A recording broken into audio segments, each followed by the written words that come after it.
Hello and welcome to an all-new episode of Anime Brain Freeze. We are your happy holiday hosts. I am John. And I'm CC, and this is the show where we review all the anime series from the previous season we did and didn't watch start to finish.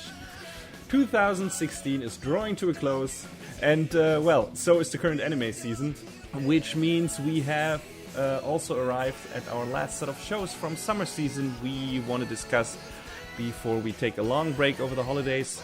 So I will talk about the new Berserk show, and we're gonna wrap up the episode with giving you our thoughts on both seasons of Active Raid.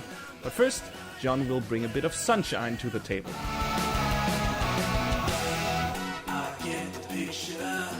First up on today's show, we're going to talk a little bit about something near and dear to my heart, idols. Because, borrowing a phrase from a friend of mine, idol anime is serious business. Mm-hmm. What else could I be talking about other than... Miura agrees with you. He does. He's a good man. I mean, maybe he could have gotten, your characters off the boat a little sooner, but he's a good man. Yes. But no, we're not talking about Miura's idol anime choice. We're talking about Love Live Sunshine. Yes, not Idolmaster. Not yet, anyway. I assume when a new one comes out, we'll be talking about that soon enough. Yes. Unless they do an adaptation of Dearly Stars or Million Live, because they already did the original. They did Cinderella Girls. Boy, are there a lot of Cinderella Girls. Jesus. But anyway, Love Live. I'm sorry. But yes. No big deal. You talk about idols, you can't just brush one of them off. You got to talk about all of them at once. You know what? This entire show is just going to talk about idol anime. I'm just kidding. Sure. Don't do that to Okay, I'm out. See you next year. Bye, everyone. Don't make me host this on my own. More to the point, Love Live Sunshine is the successor to the previous two seasons of Love Live, and it centers around a group of girls from high school, Uranohoshi Girls High School, and the school is in danger of closing down because of low enrollment. So our main heroine, Chika, decides, hey, you know what's big right now? We're coming full circle again. School idols. So, in order to make a name for themselves in the school to bring more attention to themselves, Chika and her friends form an idol group called Aqua, spelled AQOURS, because okay. Japanese don't really have a concept of foreign languages. Sorry, guys, but it's kind of true. Don't apologize. I don't want to offend anyone, but I'm just speaking truths here. I mean, granted, our knowledge of various foreign languages is pretty limited as well, so you could say the same about us. But so yeah, it's a pretty basic story setup, and it's a very familiar story setup because it's pretty much copy pasted from the first series. Yeah, and that was your big gripe, if I remember correct, our sneak peek. When Love Live came up. Because if you're looking to Sunshine for something new and exciting and different as far as plot goes, you're looking in the wrong place. I'll tell you that for free. So does it repeat the beats of the first series one after another, or are there at least some slight differences that make it worthwhile? It comes pretty close, and like I said, it's predicated on, hey, do you remember Muse, the idol group from the first series? You remember them, right? Sure you remember them. We'll make sure you remember them, because Chika worships and idolizes them. She wants to be like them. And guys, okay, if you're going to make a series that's supposed to come after, be based on something else, at least try and make the plot distinguishable from what came immediately before it. And that's probably my one of my largest gripes with Sunshine.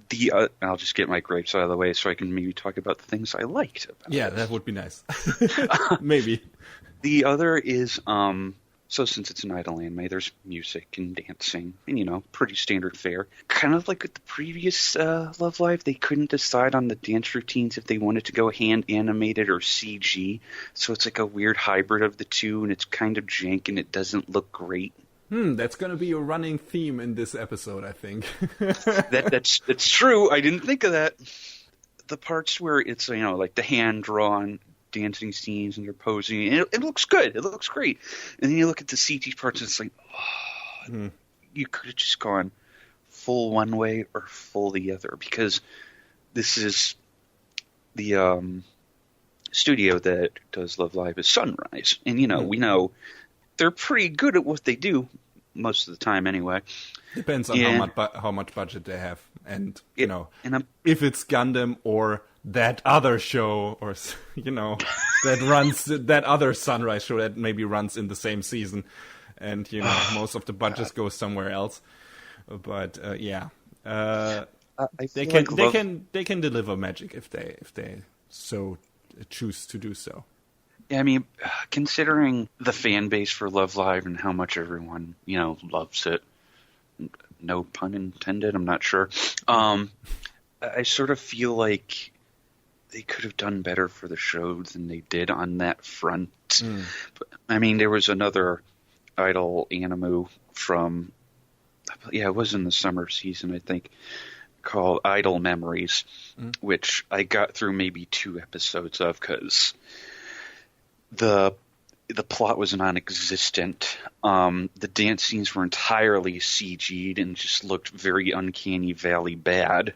And, so in case you were wondering about Idol Memories, it goes in the trash stash. Not really worth doing an extra trash stash for that if you only watch like 2 episodes of it, I guess.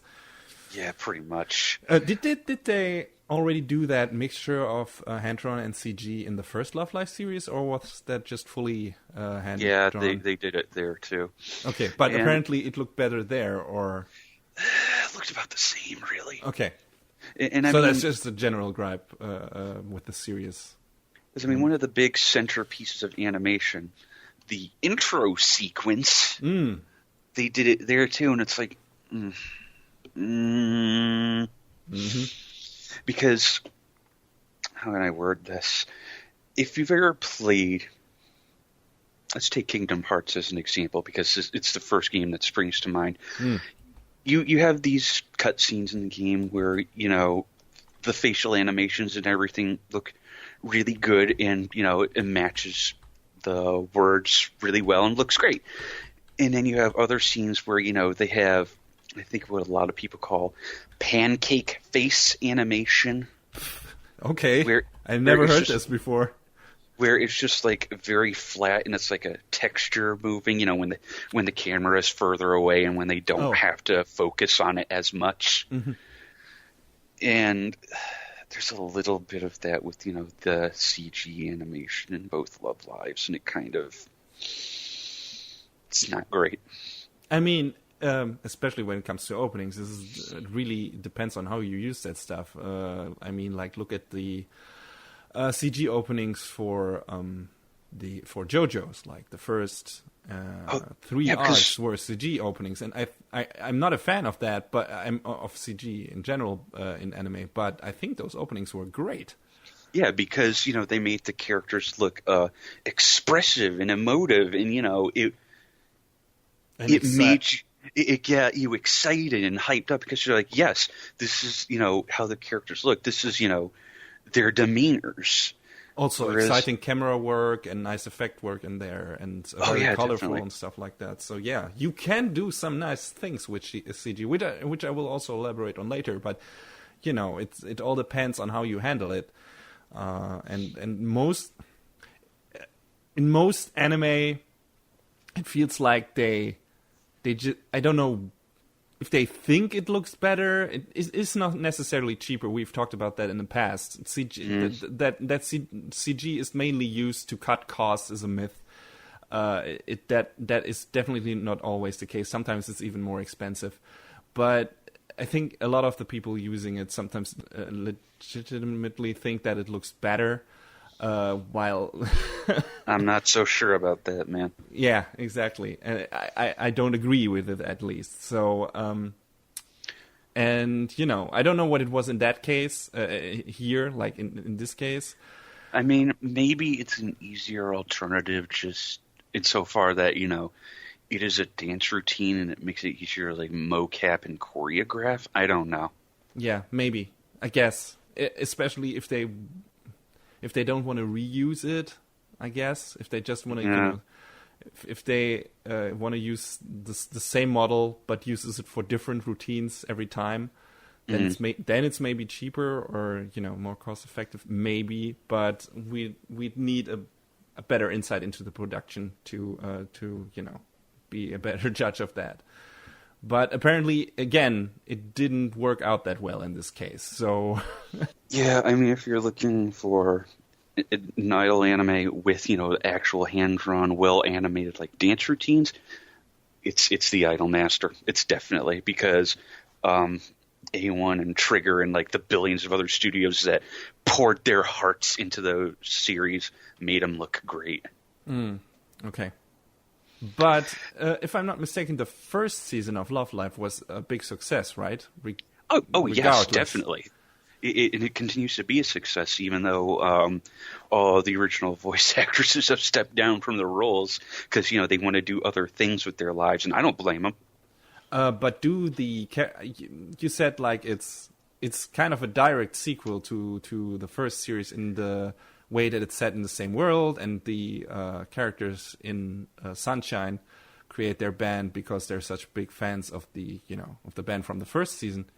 That doesn't mean they had to be there. Yeah, that's what I was about to ask. So they're not even in this. Like they're not. There's no meetup or anything, and like, hey, here are the old characters, ha ha ha. Or the girls from Sunshine do go to the other school from the first series, trying to, draw inspiration and whatnot. And like one of the students there was like, oh, the girls from Muse, basically moved on. They cleaned up everything that they had here. They didn't want to leave a trace. And it's like, that's convenient. That's very convenient writing. And even though I have issues with this, and even though I should throw in the trash stash, I'm not going to, because I still liked the characters a whole lot. Even though on the surface many of them look like P2 recolors, I feel like their personalities and quirks were at least distinguishable enough to like them for who they are, separate enough from the original cast. Is there some depth in there, or is this more like, hey, here are your cute girls and they dance? And is there like any kind of struggle in that show? I mean, yes, there is, because the main character, Chica, thinks, it's going to be easy to become top idols and draw attention to the school, and it's no, it's not. Because and this was another thing. This is one of the big things that really turned me around on the series, because Chica starts off being very like almost unflappably optimistic, and I was just kind of like, okay, all right, can we maybe move on with this? And then she kind of has that turnaround later in the series where she's like, maybe this isn't exactly what I thought or how I should go about it. And she kind of turns around and just says to the others, I'm sorry that I thought this would be easy and all this and whatnot. And it makes her, I think, a little less one-dimensional. Oh yeah, that sounds like a human reaction, a very human reaction. Does it evolve organically during the course of the series? Is it like the pressure just piles up and she has like this understandable break moment or something, or is it like actually pretty much one episode she just turns around and says, no, I don't think this will work out? So does it do a good job of bringing across like why she's turning around at a certain point? Yeah, I mean, you like start to see signs of it, and then it just sort of happens after it starts piling on more and more, that she's like, I messed up, maybe we need to rethink what we're doing. and they all everyone rallies around, and they just kind of get back together and figure out what they were doing wrong, and got to get back on top of things. Mm-hmm. So there's drama in there, but it doesn't feel forced. Right. That's cool. I like that. And like I said, there's one moment in particular that wasn't with Chica. It's with one of the other characters, Rico. So Chica has this big, lazy dog, just, a big fuzzball. And I'm in. And the first time Rico goes to Chica's house, she just catches the dog out of the corner of her eye, and she's like, and you could tell she has a very marked fear of this dog, even though, it's just like this big marshmallow. And there's one scene where she's walking through the hallways, and the dog is right in the middle. So what does she do? She, props herself up between the walls to try and climb over the dog. And it's just, there's little moments like that strewn about the show that really give the characters some great personality. Cool. if like I said, if you're not going to come for the overall plot, the interactions between the characters and their relationships definitely are worthwhile, that's for sure. Does it set itself up for a sequel with that cast of characters, or is it like a self-contained season? I feel like Sunrise could probably find a way to make another season somehow. But should they? Would you watch it? That's, I don't know. Maybe not. You weren't exactly, you weren't exactly hating the series, but you didn't feel like it was necessary to begin with.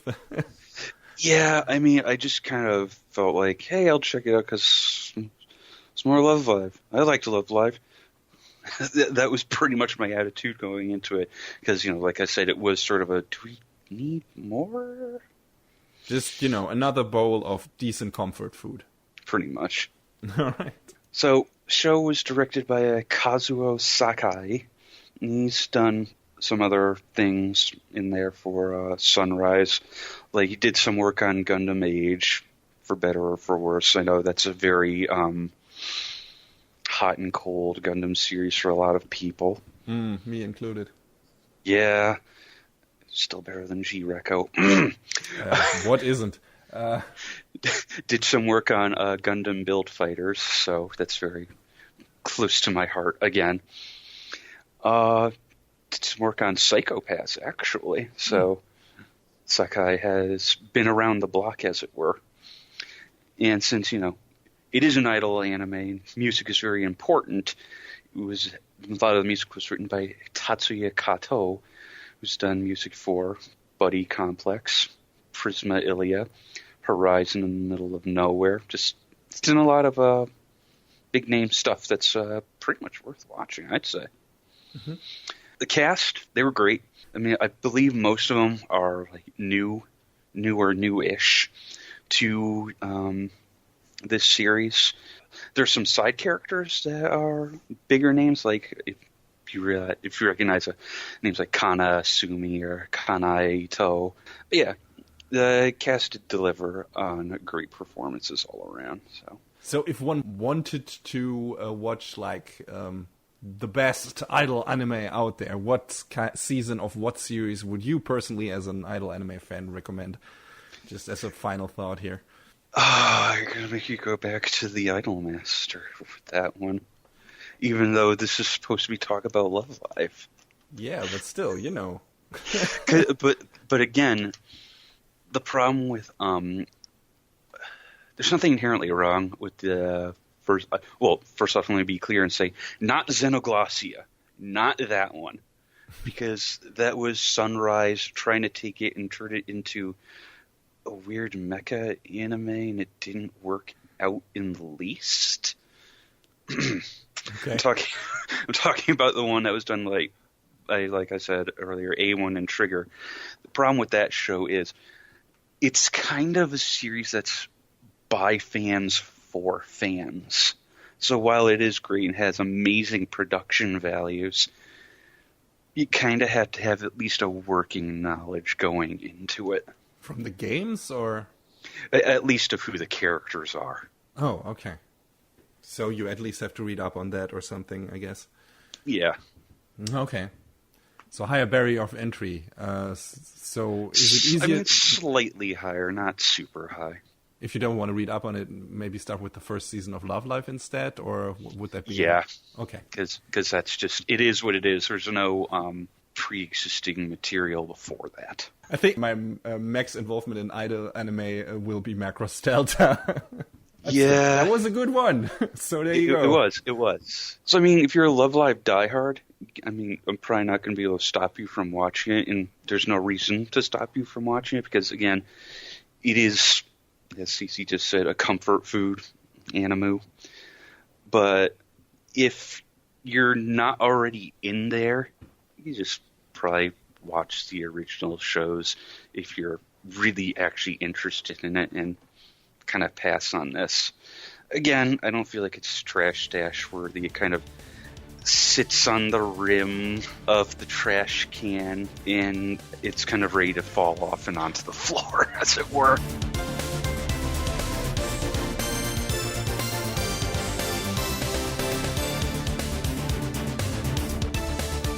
Kentaro Miura's long-running manga series Berserk has been around for quite a while, 1989 to be exact. This is when he started that long-running French and rather popular French franchise. Several attempts of adaptations have been undertaken, and the newest one is from summer season 2016 in the form of a new TV show. This is not the point to get into the series, though, in my opinion. So, first and foremost, we had an adaptation, an anime series from in 1997, which is probably, until recently, the Berserk thing that most people were familiar with. I think a lot of people saw that old show, and while not well animated, it was beloved by a lot of people, I think. I've heard it mentioned in positive light, and from very different sources. I don't know. Did you watch the old series, John? I started to once upon a time, but I just couldn't really get into it. So, okay. But I know a lot of people love Berserk, and they've been waiting on the one adaptation to rule them all. Yeah. So I don't. The problem is, I started following the series so long ago that I don't remember what I started with. Actually, I don't know if I watched the old series first, or if I started with the manga. I think no, I'm not sure. I really am not sure anymore. I'm an old man with an old brain. Anyway, yeah.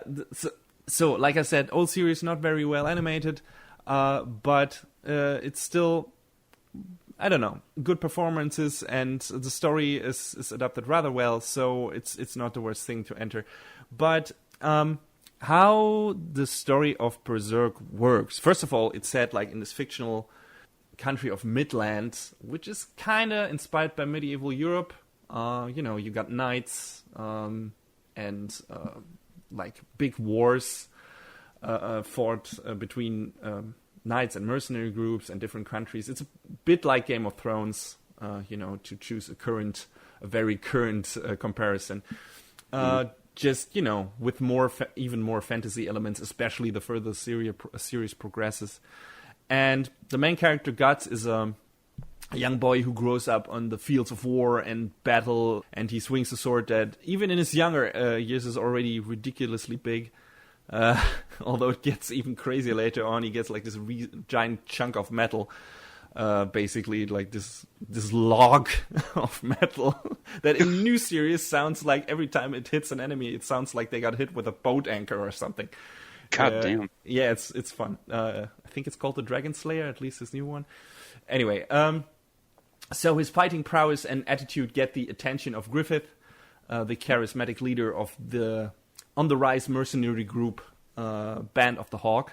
By the way, I have to throw that in there. There will probably be spoilers in this review for the first series and the first movie, the three movies that got made in 2012 and 2013, just because how the story progresses in the manga and in the adaptations, but I'll get on that later. Anyway, so Guts gets the attention of Griffith, impresses him with how he fights and stuff like that.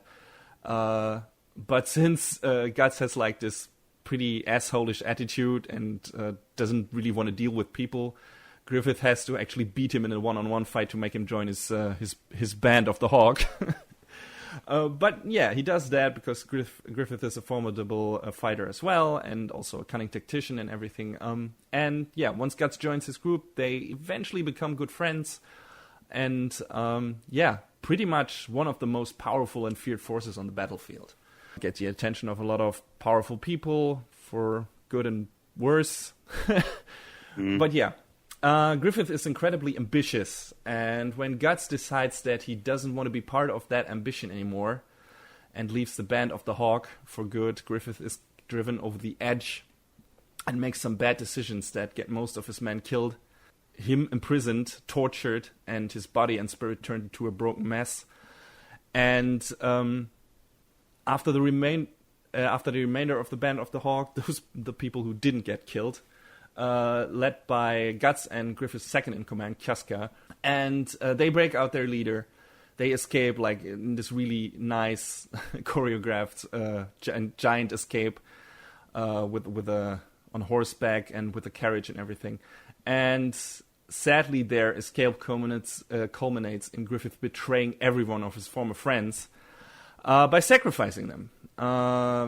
Griffith owns an old artifact called the Beolith, and he wasn't aware that this thing, which is basically just this stone or necklace that looks like a face with a lot of eyes and noses and everything, and this Beolith is like it's also the name Egg of the Conqueror, I think, and this thing can summon, if you're willing to offer a strong enough wish, can summon like demonic creatures called the God Hand, and from another dimension that is kind of like this hellish thing, and they look very hellish. They look like the worst demons from hell you can imagine, basically. And yeah, Griffith calls upon the power of the Beolith without actually knowing what he's doing, and gets offered the power to conquer everything, become like the mightiest existence on Earth. And well, he broken in body and spirit and kind of feeling betrayed by Guts and everything, strikes that deal. And the cost of making him that powerful force is everyone in his band of Hawk getting killed, everyone who is left. And the only ones getting out of that mess, called the Eclipse, are Casca and Guts, but also broken. Casca in spirit and Guts in body. He loses an arm, an eye, and is damaged also psychologically because of what they experienced. And yeah, this is the story, the origin story of Guts, of the main character. But we don't learn that origin story in the manga until like a few chapters and volumes have passed. The manga basically starts in media res with Guts already, being an adult and everything, and going through the land and slaying these monsters called apostles, which are basically the apostles of the God Hand, kinda. They're like these demons roaming the earth, and he slays them. And he is also, of course, searching for Griffith because he wants a revenge on him for doing what he did. And yeah, that's how the manga starts. And then after a few volumes, we get into that flashback chapter and basically learn everything that I just told you about. And that's called the Golden Age arc. And that Golden Age arc was basically told already in the old series, and in 3 movies that got made around 2012 and 2013. And yeah, basically both those adaptations covered that specific storyline. The old series is shows a bit of the start of the manga as well, but not too much, and then it goes into the Golden Age arc and basically stops after the eclipse happened, which was when watching that old series for a lot of people a big problem because it ends on a major cliffhanger because you don't get to know what happens to Guts and Kiaska and everyone else after, that horrific event took place. So everyone was looking forward to a new adaptation of the stuff. Then the movies came out, and it was again the adaptation of the old stuff. And it was like, man, we want to see, what happens afterwards. Give us a new TV series or, something that brings the story forward. Then this new series was an actual step forward. Yes, in that regard, it was. Okay. The new series picks basically up immediately after what happens in the movies, the new movies. So after the eclipse and after Kiaska and Berserk, right, and Guts escape from the Godhead and everything. I've already spoiled pretty much all of the origin story, but I don't want to go into more details there, just to keep a few surprises there, why they escaped and everything. So yeah, also that would consume too much time to explain that. Anyway, but yeah, the new series picks up there. Guts leaves Kiaska with a good friend of his, a weaponsmith, who also forged his giant-ass sword, his Dragon Slayer, and he goes and searches as apostles and is trying to find Griffith and kill him. Basically, that's his mission, and that's how the series starts. And yeah, we go from there. He meets up, without going into much details here, he meets up a whole lot of new people, basically gets a lot new characters are introduced in this series, which is like this new start in the manga, where where we get our Fellowship of the Ring together. That Guts assembles basically, and that help him on this mission. And yeah, that's where the series starts. So it's kind of a good entry point, but it kind of isn't, because there's like this giant backstory that you need to know about to connect to the characters. So I don't know. It's difficult to recommend this as an entry point to the series just in itself, because it kind of starts a big new chapter in the storyline. It's a good entry point, but then again, if you haven't watched any of the old stuff, you don't have like the knowledge that makes you feel for Guts and his mission and everything. Now, does it make a difference if you watch the old series or the movies? No, it doesn't make much difference, but you kind of need to watch the last movie, because at the end of the old series you don't learn what happened to Kiaska and Guts and how they got out of the eclipse and everything, and that's covered in the old movie. So yeah, in the new movie.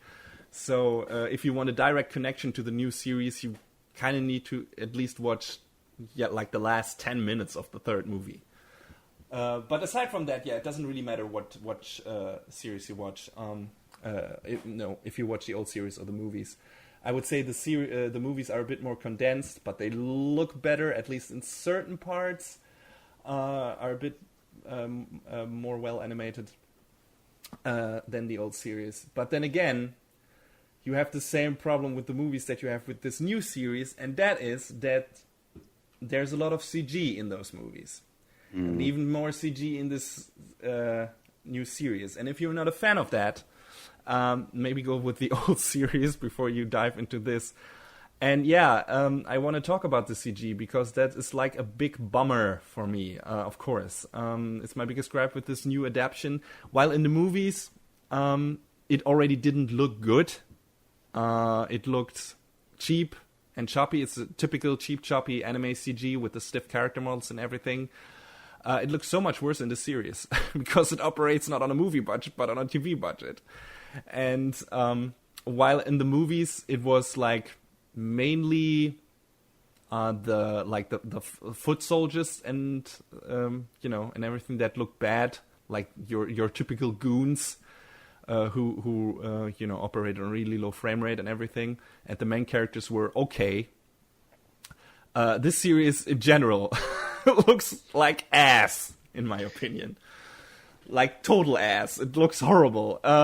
Like I said. Yeah, I mean, I didn't watch it, but I've seen enough clips of it to have that made plainly apparent. Yeah.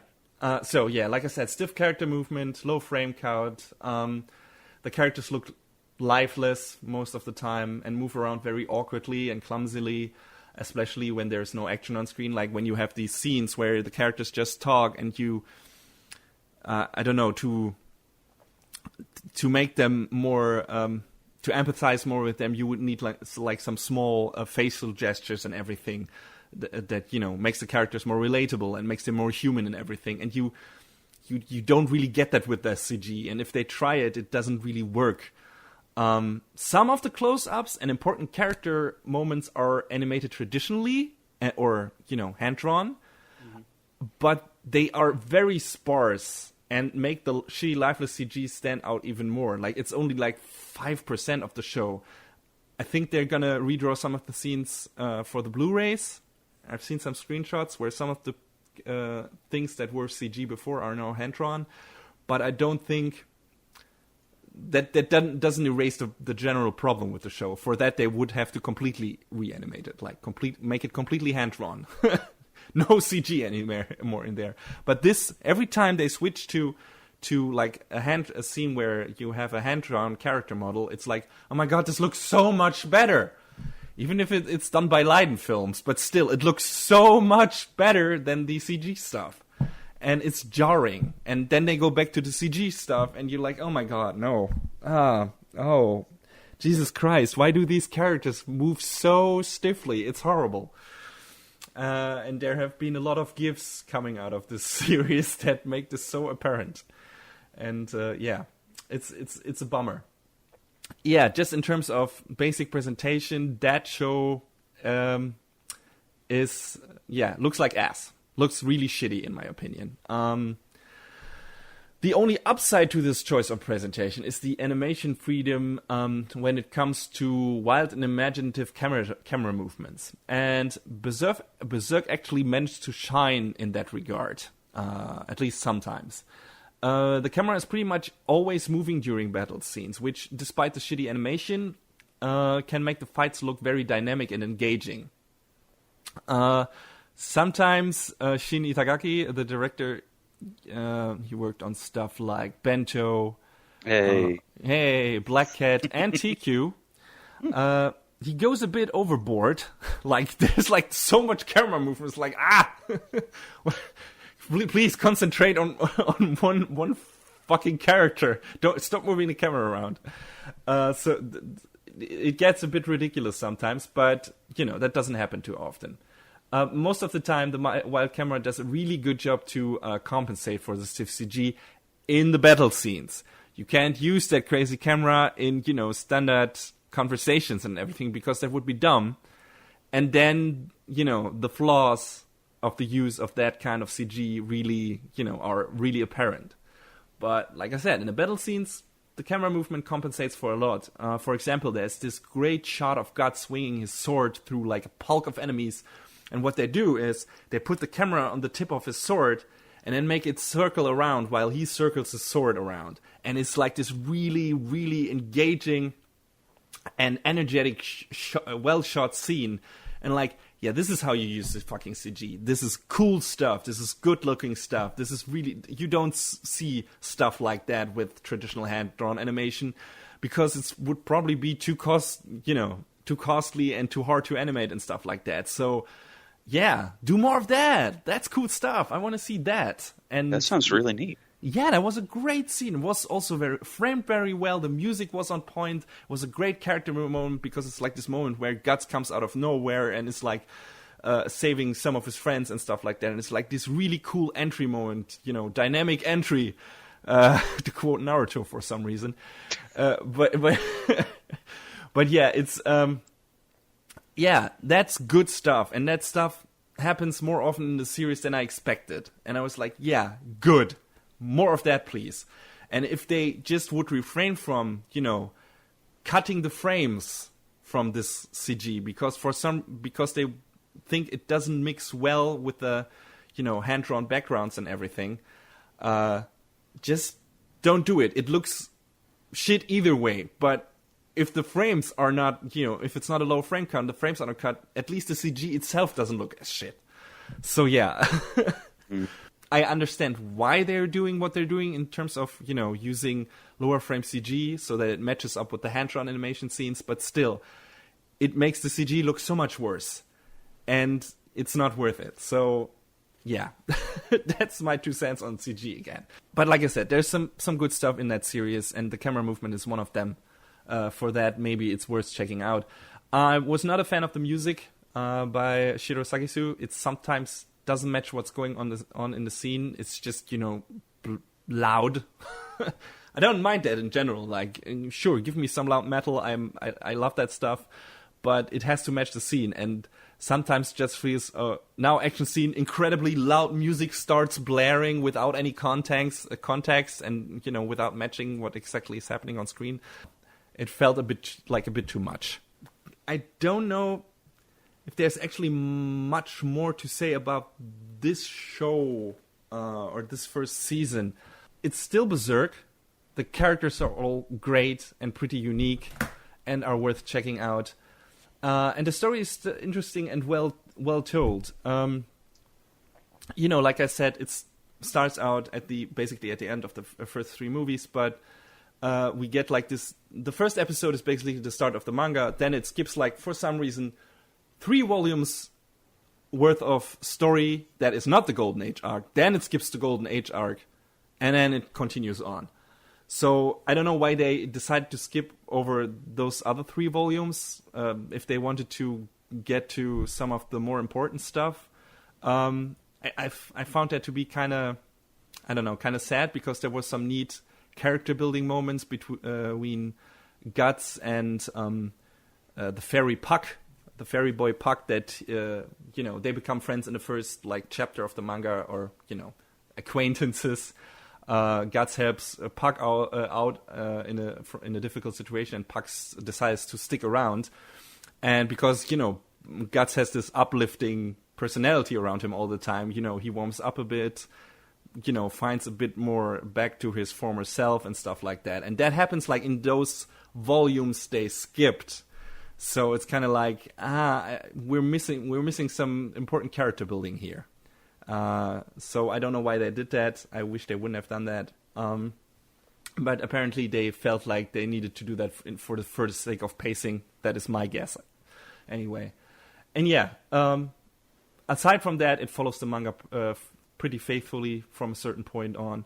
And I assume second season has already been announced, I think. And I assume they're going to continue that trend. There's some scenes in there that are and moments that are condensed. Again, probably for the sake of pacing. But aside from that, it's pretty faithful. And the important battles are in there. The important characters are in there. So, yeah, it's in that regard, it's a pretty good adaptation. If it weren't for the presentation, I would be pretty happy with this series.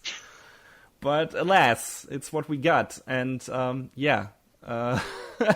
I would recommend the manga over the anime. Definitely. That's still, even after the old series, even after the movies, even after this new series, the manga is still the go-to material. Yes, it's not animated, and I'm also a person that would, rather watch the anime over reading the manga, because I love animated stuff. I like to see the things in motion. I'd like to see them voice acted. Also, the cast in the show is great, so I can't complain about that. But yeah, I'd like to see that. But in this case, go for the manga, because not only is the presentation shitty in itself because of the CG and everything, but also it's really, really hard, and that's not the series' fault or any of the series and movies' fault. It's really hard to bring Kentaro Miura's artwork into animation, because he is a fantastic artist, and he does these really detailed, crazily detailed drawings of characters, of fighting scenes, of monsters, of landscapes. A lot of that stuff that is drawn is in the manga, especially in the later parts. You could just put in a frame and hang in your room as legit art. This is fucking beautiful. it's also horrifying because Berserk is a incredibly dark and violent series. But it's in its darkness and in its horror, it's beautiful. It's just, he's just a master of his craft, and yeah, fantastic. He has to be, I guess. That's why he takes so many breaks, I assume. Also, Idol Master. Yeah, about that.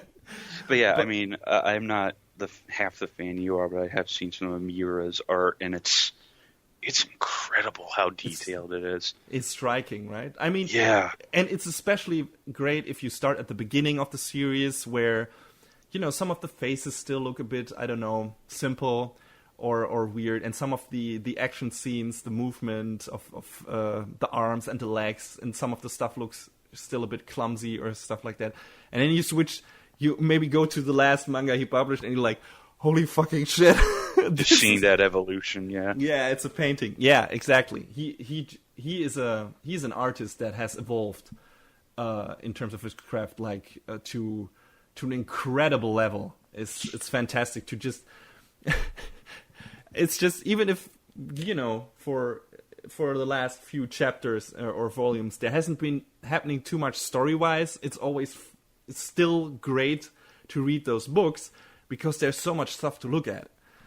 It just, you know, his art is fantastic, and it's really hard to put that into animation. The only studio after, you know, watching One Punch Man, and after watching Mob Psycho 100, I think Bones, with the staff of Mob Psycho 100, would be maybe the only one who would be able to kind of come close to the organicness, to the life that is in the drawings of Miura, to put that into animation, because you need a certain kind of looseness and roughness to it to, you know, make to come even close to what he is putting on the pages of his manga. So yeah, I doubt we'll ever see that kind of adaptation, because that would be, I could die happily, I guess, after I've seen that. Anyway, but yeah, for now, like I said, if you want to get into this franchise, and I recommend you getting into that franchise because it's a fantastic series, if you are not, you know, faint of heart, if you can take your an incredible amount of blood and violence and gore and everything, you need a strong stomach for that series, because yeah, it's really, really bloody. My tolerance is not nearly as high as yours for that. Yeah, and I don't know. You have gone through JoJo's, but I think Berserk is still on another level. I mean, JoJo's and like even Danganronpa, which still has some very moments to it. Even those I have to, you know, kind of a little bit. Yeah, and Berserk, it's not only the imagery, it's also the themes that are tackled that are very dark, and you know, there's a lot of psychological violence, there's a lot of physical violence, and you know, Dark Ages. Dark Ages in pseudo Europe. What do you think was going on back then? And yeah, so it's a very dark and sometimes very cynical series, but I fucking love it. It's for many different reasons, mostly because of the universe that Miura has crafted and the characters. I just love the characters in this series so much. The character writing, even for the many side characters, is not flawless, but close to it, in my opinion. It's great. It's really, really worth getting into the series, even as it progresses at a very slow pace at the moment. Like, we get like maybe one new volume each year at most. And yeah, but to find a finish point here, don't get into the series by watching this TV show, because I wouldn't want that to be your first time experience with Berserk. I really don't. I know there's a second season coming, and yeah, it's okay. I'm gonna watch it, but I wish they would have, you know.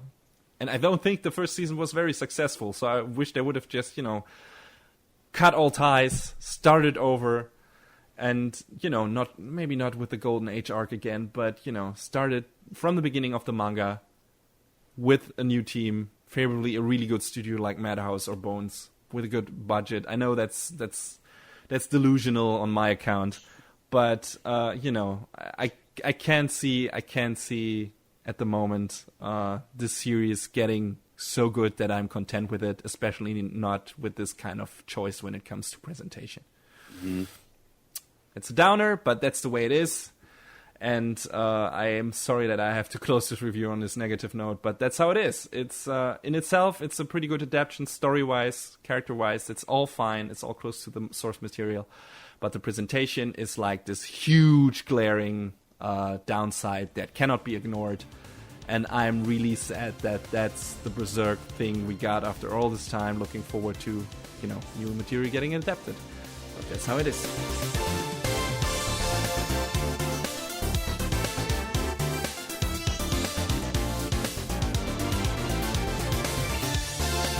So the last show on the docket today is the 2 seasons of Active Raid that aired this year.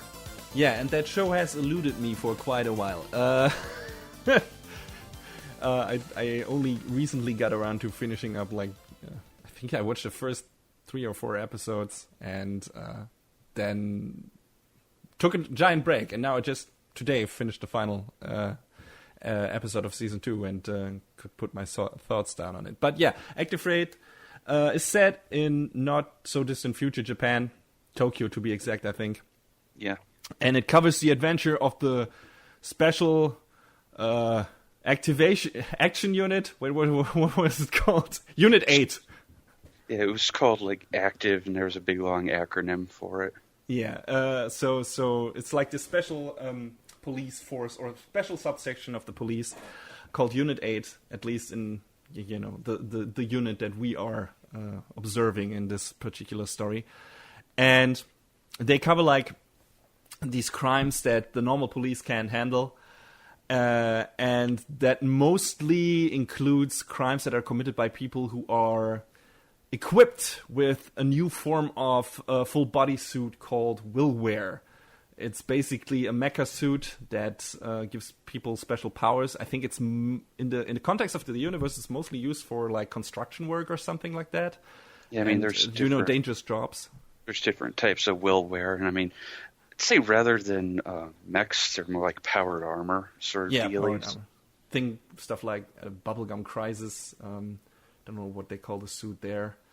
But yeah, or the suits in Kamen Rider, and that is actually a good. It's a good analog, yeah. Good analog because this might as well be a tokusatsu show or live action tokusatsu show. It is a tokusatsu show, just in anime form. As you got everything in there that you have in these shows as well. You have your different colored armors. You got your police force who have move around a special vehicle. It's kind of this mix of a truck and a train in this case that moves around on rails mostly, but can be picked up by small helicopter drone and moved around too. But yeah, they operate from there, and then when there is a mission awaiting, they get into the special room and in an elaborate animation sequence put on their special body suits, all with different abilities. Some are one of our main characters, Kuroki, he is the red suit guy who usually in tokusatsu and Super Sentai stuff is the leader, but it's not that clear cut in this show actually, at least when it comes to team dynamics. But yeah, he's the brash,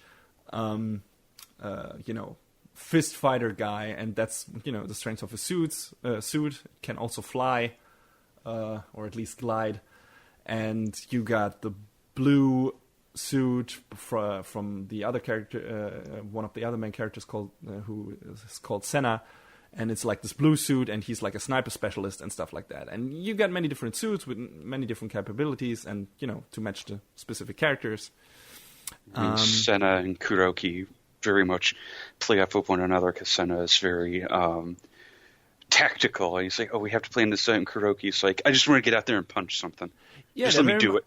Yeah, exactly. They're very much the archetypes of the corresponding color-coded tokusatsu or Super Sentai archetypes. You get the, like I said, the brash red ranger type, and the more collected, maybe in Senna's case, a bit fussy or very very orderly guy in the blue suit, and that has been a staple of those series for a very long time, and it's in this show as well. So in that regard, you know what you're getting. A bit more outlier in that regards are your female characters, because one of the team members, and one of the youngest team members, is, at least when it comes to appearance, is Rin. She's the leader of the team, actually. The boss. I first assumed when I saw the series, I thought the old guy, I forgot his name, that he would be was the leader, like this typical old police chief guy. But he's actually Funasaka, right? Yeah, Funasaka. Yeah, he's actually one of the I'd say he's pretty much like second in command of the unit. Yeah, okay. Yeah, but still, Rin is the leader, and she's very capable and everything, and it's an interesting mix-up of dynamic. And also pretty much everyone in this unit has his or her own suit, which is also not that common. Usually in those kind of shows, you're limited to, I don't know, 2 to 5 characters having the suits, and then maybe some antagonists and stuff like that. But yeah, this is no, every fucking one in this unit has a suit, which is and cool. The new girl. Yeah, especially the new girl gets like this really shiny new pink suit kind of, which is also pretty cool. And yeah, and Rin has a yellow suit and stuff like that. And yeah, the suits themselves are the will wear all look pretty cool, in my opinion. The design is pretty distinctive and unique. Haruka, your resident train otaku and bus otaku. I don't understand what the hell. I guess that was for, I don't know, a connection for some of people watching that show. I mean, trains are cool. I'm not so sure about buses. But... Yeah, I don't know. It felt like they were catering to a specific kind of audience here with her character. Also, their main command vehicle being kind of a train thing. Anyway, yeah, she has like the suit that looks kind of like a dog, or the helmet does. Yeah. And Rin's suit moves around very fast. So yeah, many different will wear suits, many different characters, and the main plot of the series is them stopping crimes committed by people who wear who commit acts of terrorism and other crimes with will wears. They're mostly provided by them by an organization called Logos. And it's not clear in the beginning what Logos is actually trying to do. It just seems like they want to cause mischief in the beginning. You got your 3 main evil guys who operate by code names called Mythos, Dog, and Bird. And that gets elaborated on later, but much later than I would have liked, actually. It's definitely a very slow, labored start. Yeah, exactly. Most of the first season consist of Unit 8 stopping, some people who have been provided with will wear by Logos and going around and doing crimes and stuff like that. And then at the very end of the first season, there's some developments, and we get to learn the origin of some of, or the background story of some of the characters, especially Mythos, which was also kind of a problem for me. I had kind of a few problems with this show, actually, and his background story was a big one for me because it felt so vague and so... I couldn't connect to it at all. Like, it was just mentioned in passing why he does what he does. And it's like, yeah, okay, I'd like to have actually seen that and see his reason come to exist, and not just getting that told by other characters. There are a lot of weird absences in the exposition, in addition to the odd pacing of the plot. Yeah, there's a lot of tell instead of show, and that is always a bad decision when it comes to, in operating in film and TV and stuff like that. You shouldn't resort to that very often unless you absolutely have to. And in this case, they didn't. They decided to tell us about this instead of showing us, and thus it feels like, I don't know, his motivation and everything feels really lacking, and thus his character doesn't turn out as interesting as he could be. There's a bit of comeuppance for that in the second season, but still not enough in my opinion to warrant his lackluster development in the first season. And lackluster development is to be frank, a problem that this show is cursed by in general, because all the characters in this show feel pretty flat in my opinion. There are a few exceptions. There are some character moments, for Koriki and for Senna that give them a bit of, I don't know, that make them at least sympathetic to you. Not that they're super unsympathetic from the beginning or anything, but give them a bit of depth. But it's mostly them interacting with other characters, and those other characters having a more interesting story that gives them the bit of depth, but they don't have super interesting background stories. I think the most interesting thing about Senna is that he was dating that chick from the USDF. Yeah. And then they make a point of him trying to constantly avoid her. Yeah, and we don't learn much more about him. He has a rather interesting episode where he builds this relationship with an illegal immigrant later on in the second season. And that's a cool episode in itself, just because of that self-contained story. But it's more, it's interesting because of that story.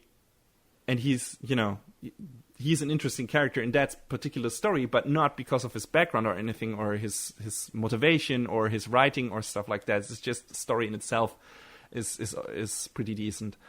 Yeah, and that counts for all the other characters too. I kind of really feel like one of the only other characters that we got some level of insight on was Rin. Yeah. Rin got some nice interaction with her sister. Is she her twin sister? Because they look incredibly alike, but I think she's supposed to be much younger. Yeah, her sister is quite a number of years younger, as I recall. That is weird. They look way too alike, which is kind of, I don't know. I didn't understand it, because otherwise the character designs are pretty distinctive. The character designer is Shun Saiki. I mentioned him in my review of Food Wars. He is the creator of Food Wars, and he also did the character designs for this show. And he does cool character designs, and they're pretty unique and distinctive and interesting and stuff like that. But those two, I sometimes didn't know who was on screen, and maybe that was intentional.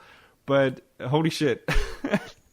Yeah, way too much alike. Looked way too much alike. Anyway, but yeah, they got some neat interactions, showing them being sisters and having a loving relationship and everything. So, and she has an important part to play in the latter half of the second season. Not only because she's the leader of the team, but how this, in terms of how the story progresses, without spoiling anything,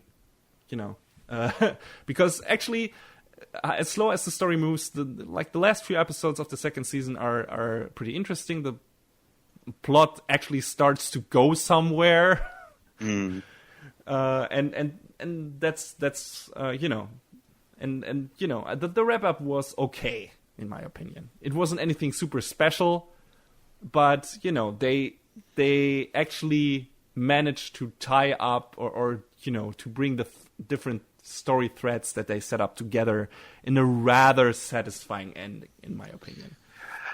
I mean, for the most part, yeah, but there was one kind of smaller thread that they left hanging and didn't really address. I don't know if they're gonna bring it up in maybe an OVA later on or something, but how they were talking about Jiro Bird, his sister, and there was something going on with that in the background, and they kind of only mentioned it in a very cursory manner, but it seemed like something that should have been a bigger deal than it was. But then again, that kind of encapsulates a lot of the storytelling in the series anyway. Yeah, exactly. A lot of the stuff feels like, okay, we're setting this up to be concluded later or to make sense later, and then they never get to it, it seems. Yeah, the stuff with the sister you mentioned, and also that really threw me for a loop there. The girl in the series that appears in pretty much every episode in one scene, and then later appears, and only in the final episode of the second season you learn what her job is, but not really, and that the pickpocket. Yeah. And it was like, who is this fucking girl? Why is she there all the time? What does this mean? Who is that? Is that a cameo from some other series that director did or something? They took way too much time to make her important or something. And even in the end, it feels just like a setup for a new season. So maybe we're gonna get a third season, and all of that is gonna make sense. The story in itself is not really like finished. It's just that specific part of the story that was set up in the beginning is kind of came to a close that made sense and doesn't feel like it's like super open. Yeah, I mean, my other big gripe about the very, very end of the series is it was abrupt, man.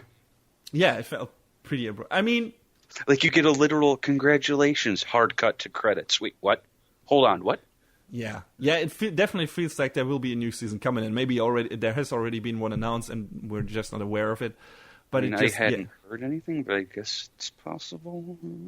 Yeah, but just the story that they set up in with the machinations that what Logos did and everything felt like, okay, we know who kind of instigated that. That's not the end of it, but okay. Now we know why this happened, but we don't know. We still don't know all about the characters we want to know. To be honest, we know very little about any of the characters, and I hope they really do something with that if there's a new season coming. Because so far it feels really lackluster. Actually, they could have done most of that story in one season.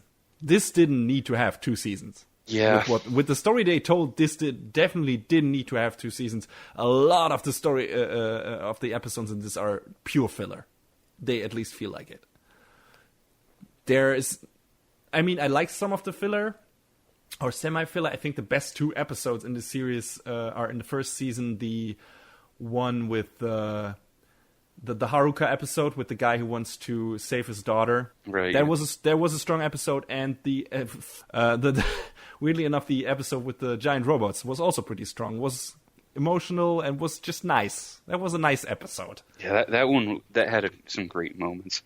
Yeah, so there was good stuff in this show. It was just between all that good stuff was so much filler that just you while watching it, you knew this isn't important. There is maybe like one scene in this episode that was important to the overall plot. And aside from that, we don't get any character development. We don't get an interesting side story. And too much filler in this show. It is very scatterbrained, as it were. Yeah. So, not a fan of that. Really not a fan. Like I said, one season for all they had to say would have been enough. What also stuck out was, to me, that is one of those shows that has revised openings. Like it seems like when they started, or each season, their openings weren't finished, and it was like these placeholder opening animations in the beginning, and then just after episode 3 or 4, they started showing the real opening with sound effects and everything. It was like, okay, there we go.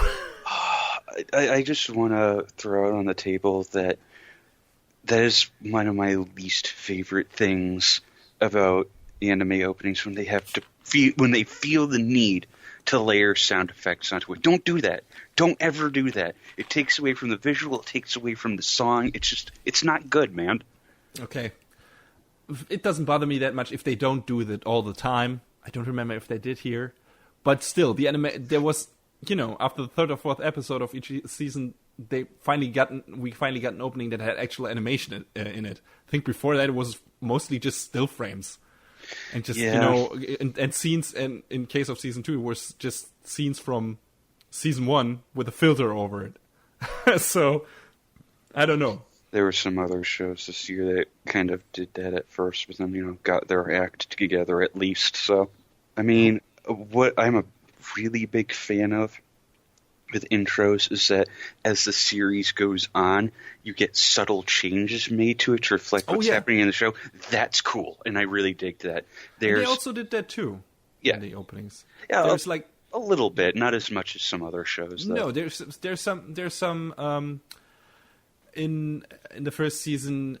Some of the willware is not immediately shown when they do the revised opening. It's only in shadows. That's right. I forgot that. Yeah, and after they reveal that in the episode, they show the suits in the actual opening. So they did that, but it's not on the level of, I don't know, JoJo's again. JoJo does some of the best stuff with its revised openings, in my opinion. I mean, that's right. One of the intros that really did that she was Erased. Erased was also fantastic, yes. Yeah, in that regard. Yes, so, more of that. Since we both have our issues with CG, what did you think about the animation on the willware? It wasn't as bad as in Berserk. I know that's not saying a lot. That's kind of a low bar. Yeah, it's just it's the same problem mostly, but the good thing is they're only using it for the suits and for the willware itself. So it's not as bad because it's not in your eye all the time. The rest is hand-drawn animation. And even when there's CG using it for the suits, in certain parts, they make good use of it.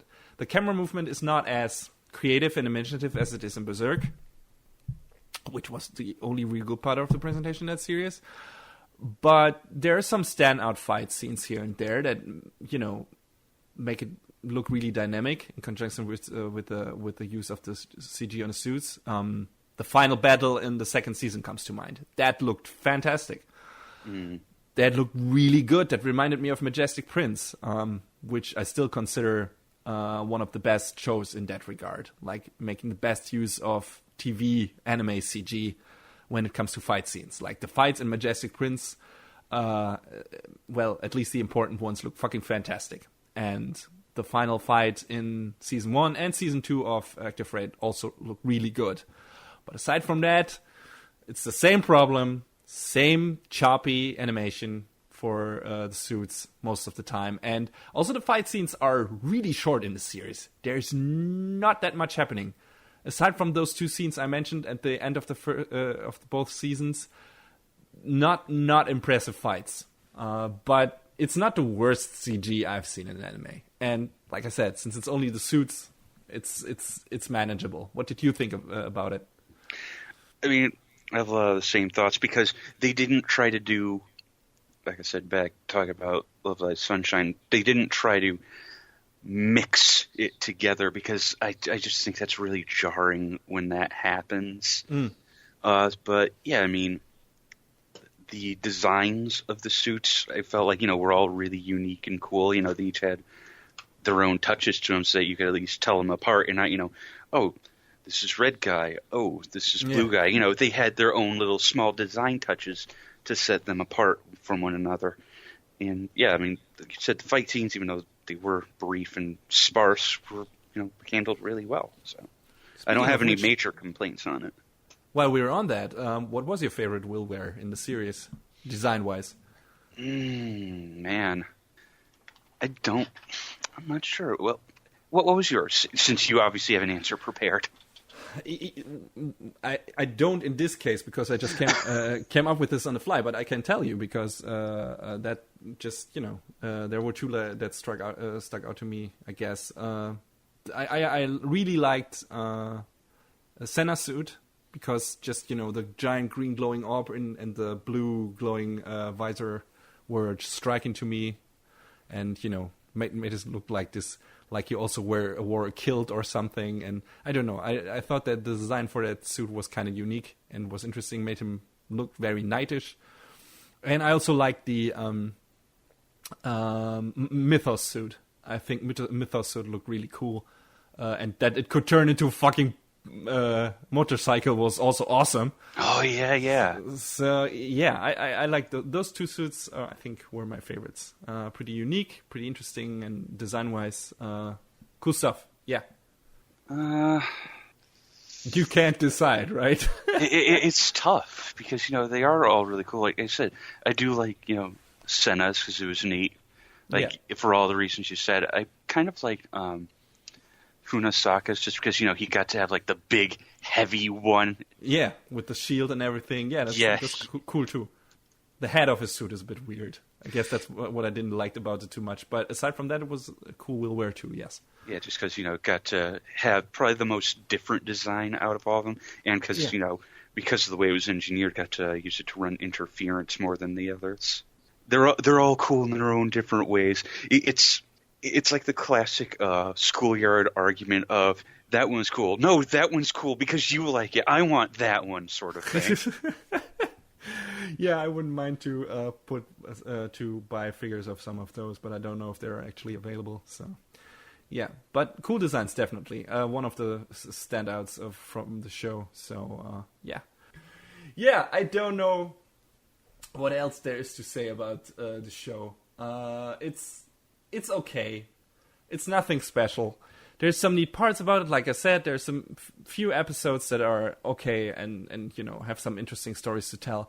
And the overall plot is a decent conspiracy plot, but it's not something that you haven't seen done much better in other shows. And it's like if there are already so many anime to watch out there, I don't think this is a series that you have to go to. It doesn't do anything particularly bad except for, maybe taking too much time and doing not enough with its characters.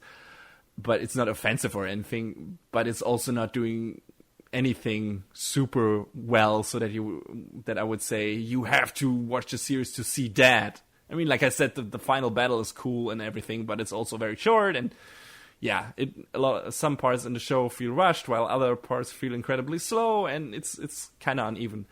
So yeah, if you are in the mood for a classic tokusatsu / Super Sentai show in anime form, or something that caters to that kind of characteristics, go for it, try it out. Maybe you will like it, but that is definitely not on the upper tier list of my anime this season. Definitely not.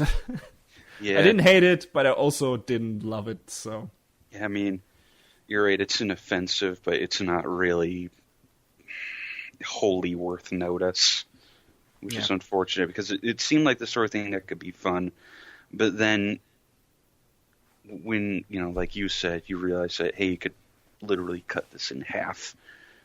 Yeah, you've come to the realization that it takes a lot away from itself with the way it was paced and the way it's set up. Okay, I guess that's it for Active Raid. But since we don't want to end on such a, sour note, I mean, it's not really sour, but, we want to end on a more upbeat note because this is going to be our final episode for summer season, for this year, for this season. In case you're wondering, where are... because we started some shows or talked about some shows in our sneak peek that we didn't cover this season, of course, since we dropped some series out first episodes. But we also, for example, I could have done a review of the first season of Tales of Systeria, and John could have done a review of Prisma Ilia Dry. But for both the shows, there are already new seasons announced, and in case of Prisma Ilia, I think a movie and a new season. At the very least, a movie, yeah. Yeah, so we'll wait until those are out to review those. And we also need a bit more time until the new season starts to work on a little project for our YouTube channel, which we hope we'll be able to bring to you before our next regular episode, which of course will come your way once the new anime season has started, once winter season has started, and we get like 1 or 2 episodes from each series under the belt and can do a sneak peek and start with our reviews from fall season 2016. At least that's the plan, but best laid plans and all, we'll see. But anyway, since we don't want to end on, the kind of ambivalent taste that Active Red has left in our mouths, we want to end off a more positive note. We're gonna make a segment, a regular thing that John came up with at the end of last season. So it's time for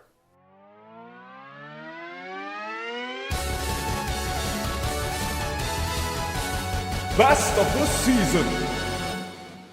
So of course, we need to talk about which is our favorite anime this season, or of summer season 2016, from all the series we watched, from all the series we reviewed. And John, what is your favorite for summer season 2016? Okay.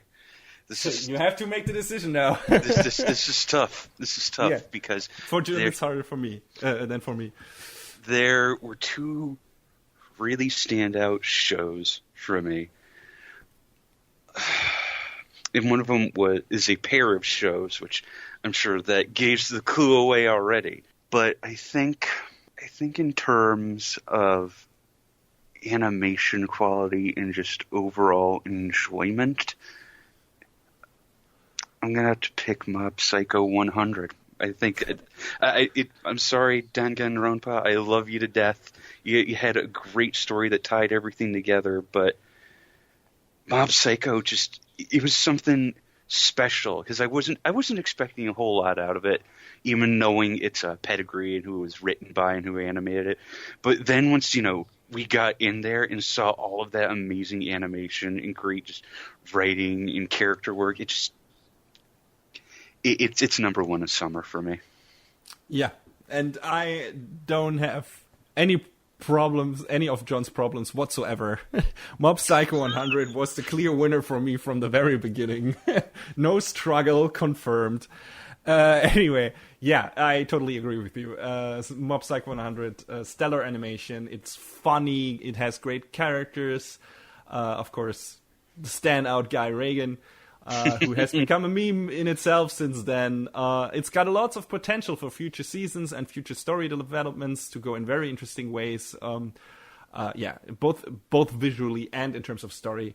It's a fantastic show, and if there's one series you have to watch from this season, in my opinion, without any doubts, without any caveats, anything, it's Mob Psycho 100. Definitely, most definitely. Without a doubt. It's easy to get into, even though it's super weird, but it's just a fun, fantastic show. And this is my pick for top anime of the season, and I'm looking forward to more. Though I think first we're gonna get more One Punch Man, and that is great too. Hell yeah, it is. Just more one. Give me more one, and I'm a happy kite, I guess. Flying high in the sky of anime. Of anime excellence. Anyway, I guess that's it for us for 2016 and for for anime of 2000. Well, not really. For now, because of course when we come back in January with our sneak peek, we're gonna do our first review of fall season 2016, and look forward to that definitely. And also, we actually managed to finish our project for a YouTube channel. Look out for that as well. If you haven't subscribed to us yet, you can do that, of course. But we're also gonna give you a quick reminder of that in our next episode, hopefully. Until then, enjoy the holidays, Christmas, whatever holiday you're celebrating. Yes, happy Christmas, Hanukkah, Kwanzaa. Exactly. Oh, and we hope to see you in the new year.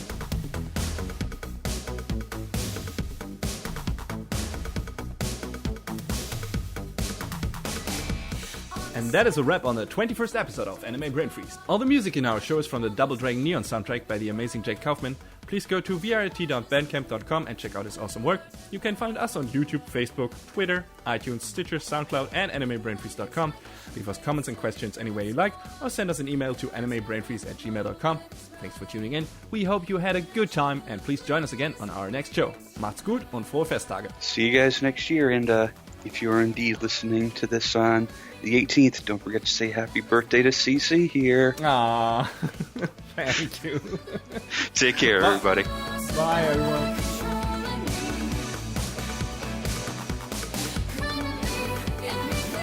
Next time on Anime Brain Freeze. We're chasing after great days in a crazy, noisy, bizarre town.